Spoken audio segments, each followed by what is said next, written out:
Hi everyone, welcome back to our channel. मेरी पूरी cook spot family, आप सभी स्वस्थ रहें, सुरक्षित रहें और खूब खुश रहें। हर दिन की तरह आज भी यही अभिलाषा है मेरी। आज का व्लॉग कोई रेसिपी नहीं बल्कि डीप क्लीनिंग शेयर करने वाली हूँ। एक रिक्वेस्टेड वीडियो है। बहुत दिनों से कमेंट आ रहा है कि आप अपने किचन को इतना क्लीन कैसे रखते हो। तो आज मैं अपना किचन डीप क्लीन करने वाली हूँ। और लेकिन मैं आपको ये नहीं दिखा पा रही हूँ कि बिफ़ोर एंड आफ्टर। बिफ़ोर ज़्यादातर होता है वीडियोस में कि बिफ़ोर बहुत कुछ गंदा सा है, फिर आफ्टर कुछ बहुत क्लीन सा है। यहाँ पर ये चीज़ नहीं है, क्योंकि मैं ऐसा नहीं करती कि मतलब बहुत लंबे समय के बाद सफाई हो। बीच बीच में हमारी ये रेगुलर सफाई होती रहती है। इसीलिए जो ये किचन का मेरा है ना, इतना मैं हमेशा ही क्लीन करती रहती हूँ। मेरी यही कोशिश रहती है। और हमारा जो हॉल और किचन है वो कनेक्टेड है, ओपन है किचन। और यहाँ पर कोई चिमनी भी नहीं लगी हुई है जिससे कि धुआं कुछ सोख कर ले। तो जितना भी ऑयली, जितना भी डीप फ्राइंग कुछ भी काम होते हैं किचन में, आप तो देखते हो रेसिपी की वजह से हमें ज़्यादातर कुछ स्पेशली बनाना होता है। कुछ स्पेशल बनाना है तो कुछ ना कुछ ज़्यादा देर तक हीटिंग होती है, यहाँ कुकिंग होती है। तो ये पूरा विंडो जो है ना, यहाँ से हवा तो बाहर जाती है लेकिन फिर भी काफ़ी गंदा हो जाता है। मतलब नज़र नहीं आए, पर मुझे, आपको नज़र ना आए कैमरे में, पर मेरे को नज़र आता है, गंदा हो जाता है। तो आज मैं सोच रही हूँ पहले सफाई कर लेती हूँ, उसके बाद करूँगी काम।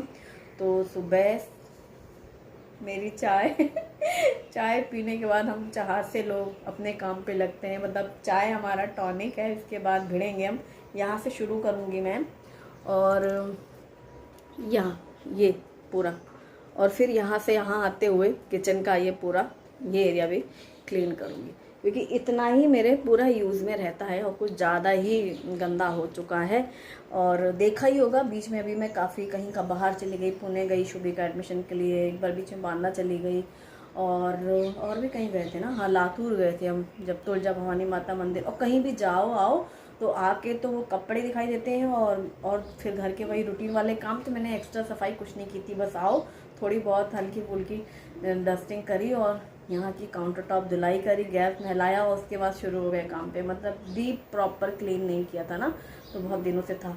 तो मैं आज वही कर लेती हूँ। हालांकि दिवाली तक फिर से दूसरा नंबर आएगा नवरात्रि के बाद, लेकिन अभी मन ही नहीं हो रहा काम करने का, तो करूँगी मैं। शुरू करती हूँ। फिर भी देखो मैं दिखा देती हूँ। ये है सफाई पूरी करनी है। ये है किचन हमारी। क्योंकि मुझे इसमें काफ़ी टाइम लगने वाला है, तो मैं सोच रही हूँ कि पहले कपड़े डाल दूँ मशीन में।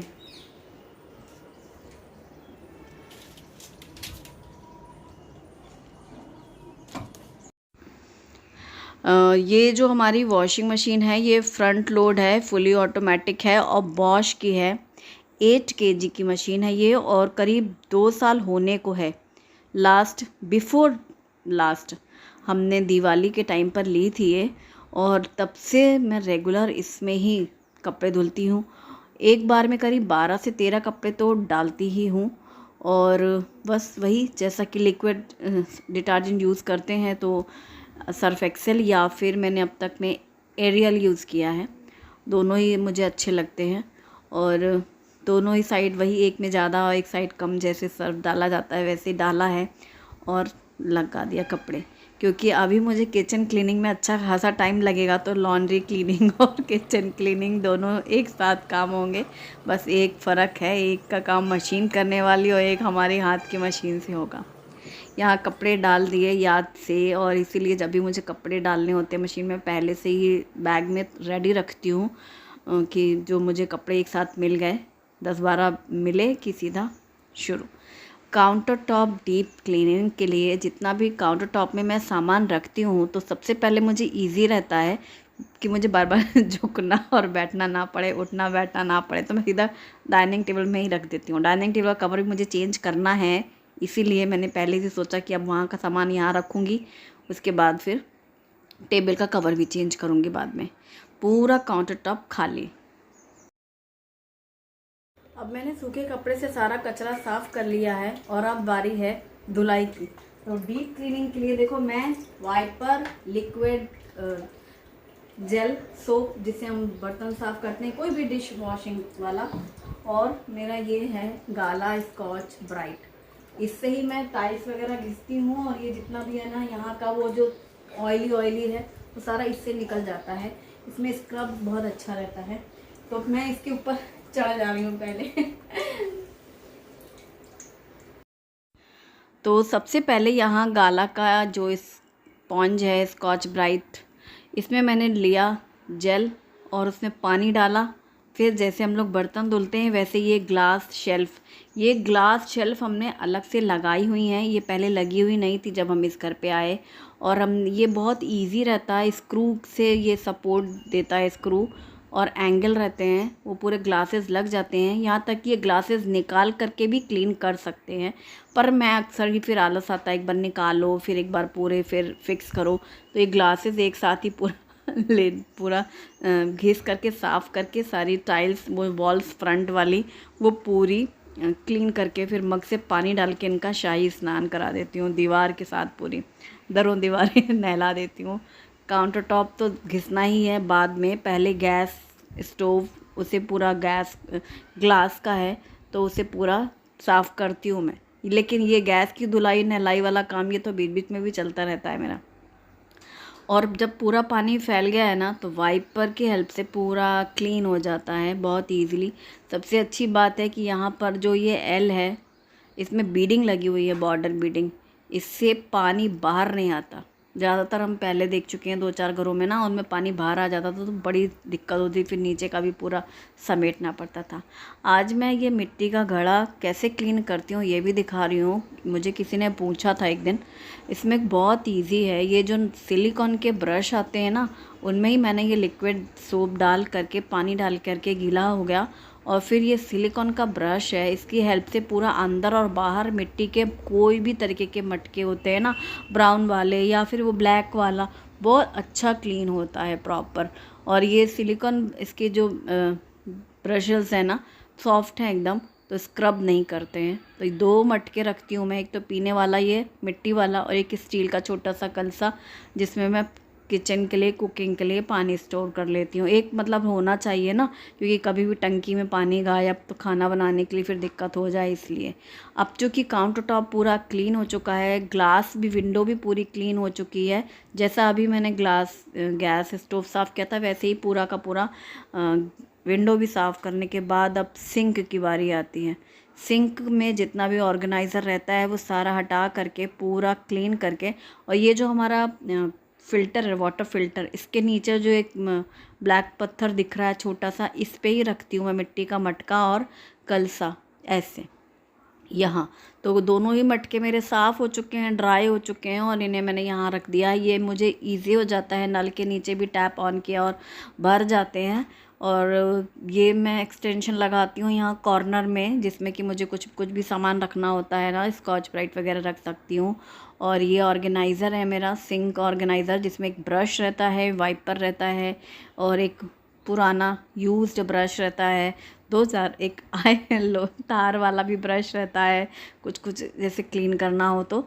ये सब चीज़ें सारी स्कॉच ब्राइट है और जेल सोप है, इसमें रखती हूँ मैं। तो और ये जो नल हैं इन्हें भी साफ़ कर लिया, हालांकि खारा पानी रहता है जिससे बहुत सार हो जाती है। 2-3 तरीके की तो मैं जालियाँ भी यूज़ करती हूँ, हाँ सच है। एक्सटेंशन भी लगाती हूँ नल में, इससे जिससे शार जो आता है ना, इससे मुझे बर्तन साफ़ करने में अच्छा रहता है, मेरे कपड़ों में छींटे भी नहीं पड़ते हैं। और सिंक में मैं 2 तरीके की जाली लगाती हूँ। ये जो पिंक वाली है इसमें दिक्कत क्या है कि साइड से निकल जाता है, ये जो साइड्स दिख रहे हैं ना कॉर्नर्स, ये जो ऐसे शेप दिख रही स्टार, ये सब साइड से निकल जाते हैं कचरे। लेकिन ये वाइट वाली है, इसमें बहुत बारीक वाला भी रहता है कचरा, तो भी ठहर जाता है, बाहर पाइप पे नहीं जाता, तो पाइप चोक नहीं होती है। और सिलिकॉन का ये ब्लू कलर का स्पॉन्ज है, जो कि मैं जैसे कुछ ऐसे बर्तन जिनमें मुझे स्क्रैचेस नहीं चाहिए तब मैं उसको यूज़ करती हूँ। हालांकि मैं नॉन स्टिक कुकवेयर भी यूज़ ही नहीं करती, ज़्यादा भी नहीं कहना चाहिए, शायद कोई भी यूज़ नहीं करती हूँ फ़िलहाल। ज़्यादातर तो मेरे कास्ट आयरन या फिर स्टेनलेस स्टील है, तो मैं स्टील की कढ़ाई वगैरह है ना, अगर वो जली हुई नहीं है फ्राइंग पैन वगैरह, तो मैं इस सिलिकॉन वाला स्पॉन्ज यूज़ करती हूँ जिससे स्क्रैचेस भी ना आए। ये हमारा काउंटर टॉप पूरा क्लीन हो चुका है, पूरा ड्राई हो चुका है। मैंने सिर्फ वाइपर से ही क्लीन मतलब ड्राई किया था, फिर मैं सिंक साफ़ करने लगी, वो हवा में ही सूख गया। आज विंडो मैंने इधर की और कर ली, और ये सारा sink counter top deep cleaning. अभी आधा हिस्सा बाकी है, लेकिन इससे पहले खाने की तैयारी भी करूँगी, तो मैं सोचती हूँ पहले खाना वाना बना लूँ, बाद में मैं हाफ़ पोर्शन भी क्लीन करूँगी। और ग्लासेस पूरे अच्छे से एक बार कपड़े से पोंछ लिए हैं। गैस का जो बर्नर है और जो गैस ग्लास स्टोव है वो पूरा क्लीन करना कपड़े से, ताकि जो थोड़ा बहुत ही पानी का निशान है वो पूरे ड्राई हो जाए प्रॉपर।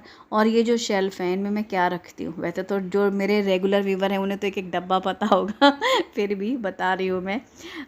मसालदानी रखती हूँ फर्स्ट वाली सेक्शन में। सेकंड में यहाँ पर चीनी, चाय की पत्ती, गुड़ रहती है और ग्रीन टी रहती है, कॉफ़ी रहती है। और ये कॉर्नर जो है स्टैंड, ये मैं यहाँ लगाती हूँ। आपने मेरा एक ऑर्गेनाइज़र वीडियो देखा होगा जिसे मैंने कई सारे रैक्स दिखाए थे मल्टीपर्पज़ वाले, वो बहुत ही यूज़फुल वीडियो है, उसकी लिंक मैं डिस्क्रिप्शन में दूंगी, आप चेक कर सकते हैं। कई सारे मेरे पास ऐसे स्टैंड्स हैं जो मैं बीच बीच में चेंज भी करती रहती हूँ। और यहाँ पर घी दानी रखती हूँ और ऑयल जिसमें मैं कढ़ाई से तलने के बाद डीप फ्राइंग के बाद निकाल लेती हूँ डोंगे में, वो रखती हूँ। स्पून वाला स्टैंड है। तो ये ट्रे है जिसमें बॉटल्स हैं, जिसमें मैं पीस के मसाले रखती हूँ, कुछ थोड़े थोड़े ना, कहीं सौंठ है, कहीं काली मिर्च पाउडर है, कहीं दूसरा। और ये एक मैं स्पेशल यूज़ करती हूँ जिसमें मेरी चॉपिंग बोर्ड्स बहुत ज़्यादा हैं और चकला बेलन तो रहता ही रहता है, उसके लिए तवा भी इसमें अच्छे से हैंग हो जाता है। तो ये मैं कॉर्नर पे रखती हूँ। वैसे गैस के साइड में अभी फ़िलहाल मैं नज़दीक से दिखा रही हूँ। तो ये चॉपिंग बोर्ड्स है, 3 तो हैं चॉपिंग बोर्ड, और एक तो वो केक के लिए था बेकिंग वाला, अभी मेरा फ़िलहाल यूज़ नहीं हो रहा है, बेकिंग का काम नहीं हो रहा है, लेकिन कई बार मैं उसको सर्विंग ट्रे की तरह भी यूज़ करती हूँ, तो वो मेरी काफ़ी फेवरेट है। और ऑयल बॉटल्स हैं स्टील वाली 2, जबकि मैं ये कहना चाहूँगी साफ़ कि बिल्कुल नहीं लेना चाहिए, ये बहुत लीक करती हैं, पूरा साफ़ सुथरा किचन गंदा कर देती हैं। इसके लिए मैं नीचे प्लेट्स लगा के रखती हूँ, लेकिन मैं टपावेयर की बॉटल बहुत पसंद करती हूँ। और नमक इसमें रखती हूँ मैं, सिरेमिक छोटी सी जो जार है उसमें। और ये हो गया ड्राई टोटल, और सारा सामान भी अरेंज हो गया। तो सारा टेबल से उठा के यहाँ रखती हूँ मैं, और थोड़ा साइड में खाली रखती हूँ क्योंकि मुझे इंडक्शन टॉप भी रखना होता है, बार बार निकालना लगाना। और जितनी देर हमारे हाथों की मशीन चली है यहाँ पर मशीन में कपड़े धुल चुके थे और अब इनको फैलाती हूँ। ये हमारा हैंगर है जिसे मैं डोरी से खींच के नीचे लाती हूँ, डोरी को हुक साइड में है उसको फंसा देती हूँ, फिर ये हैंगर नीचे बीच की स्थिति पे आ जाता है, लटकता रहता है, फिर इसमें सारे कपड़े प्रॉपर हैंग हो जाते हैं। हैवी कपड़ों के लिए ये बहुत बढ़िया है, कोई दिक्कत नहीं होती कभी भी। और मुझे लग रहा है करीब 3-4 साल से हम इसको यूज़ कर रहे हैं। हालांकि कई बार मुझे आलस आ जाता है इसको भी उतारने और चढ़ाने में, तो मैं हैंगर में भी कपड़े टांग देती हूँ, मेरे जो हल्के फुल्के कपड़े रहे तो। और बस ये सारे कपड़े ऊपर पहुँच चुके हैं, हवा में सूख जाएंगे। और यहाँ पर मौसम भी अच्छा है। आज का वीडियो पसंद आए तो वीडियो को लाइक करिएगा और कमेंट सेक्शन में मुझे ज़रूर बताइएगा, और चैनल को सब्सक्राइब करना ना भूलें।